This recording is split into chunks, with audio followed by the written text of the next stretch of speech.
This is the first time I've tried to use one of these dye testing kits to test either oil, gas, antifreeze, that sort of thing.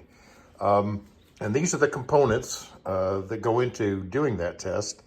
The first, one of the key parts is this are these tints that you pour into whatever system you're wanting to test. In this case, it is the fluorescent test for radiators and engine cooling systems. And you use that in conjunction with an ultraviolet light.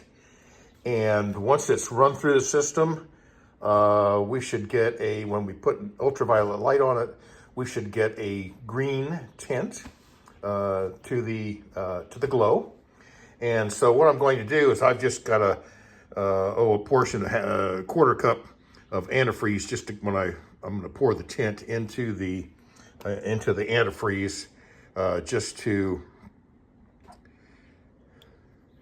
kind of see what that looks like as it's entering the system. And so I just want to maybe emulsify that a little bit rather than just pouring the dye right into the radiator and having a lot of it hang up in the neck. So I'll just pour this into the radiator, and we'll do, of course we have to start the engine, run it through the system, and then do a test on it.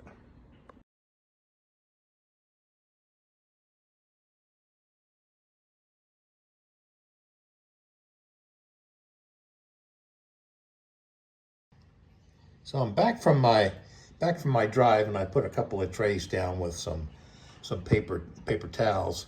So when I shine my fluorescent light, you can see where the antifreeze is dripped down. But what's kind of fun or interesting is when I shine it up into the car, under the undercarriage here, you can kind of see where the fan has blown or sprayed the coolant around. So I'll need to go up top and see if we can find out where this is starting.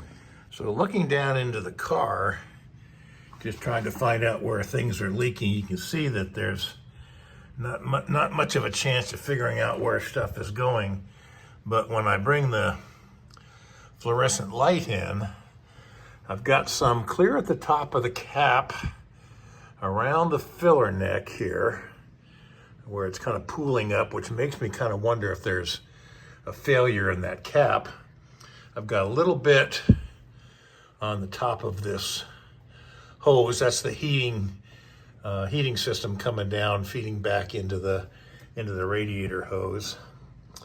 Well, Scarlett has sat overnight. We went through all the dye business, running through the radiator, taking it out on the road, and then checking for leaks and wherever dye showed up. I have switched out radiator cap. I got Wally's radiator cap and put that on Scarlett, which is an original one, while I'm waiting for another radiator cap to come in. And so we're going to take it back out on the road. After I did all the dye test yesterday, I washed everything down. So we're back to normal. On the downhill, you can see a couple little spots, and those are just drips from yesterday when I was washing it. I brought it back into the garage and put the pan down. So we're going to take this out for a road test and see how things work out.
let's see what this looks like after coming back from our test drive.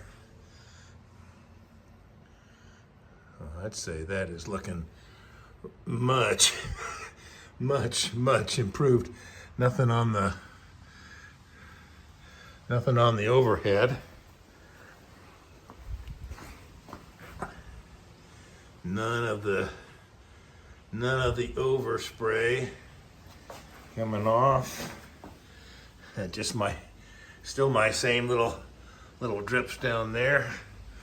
Wow, what a difference changing a radiator cap makes.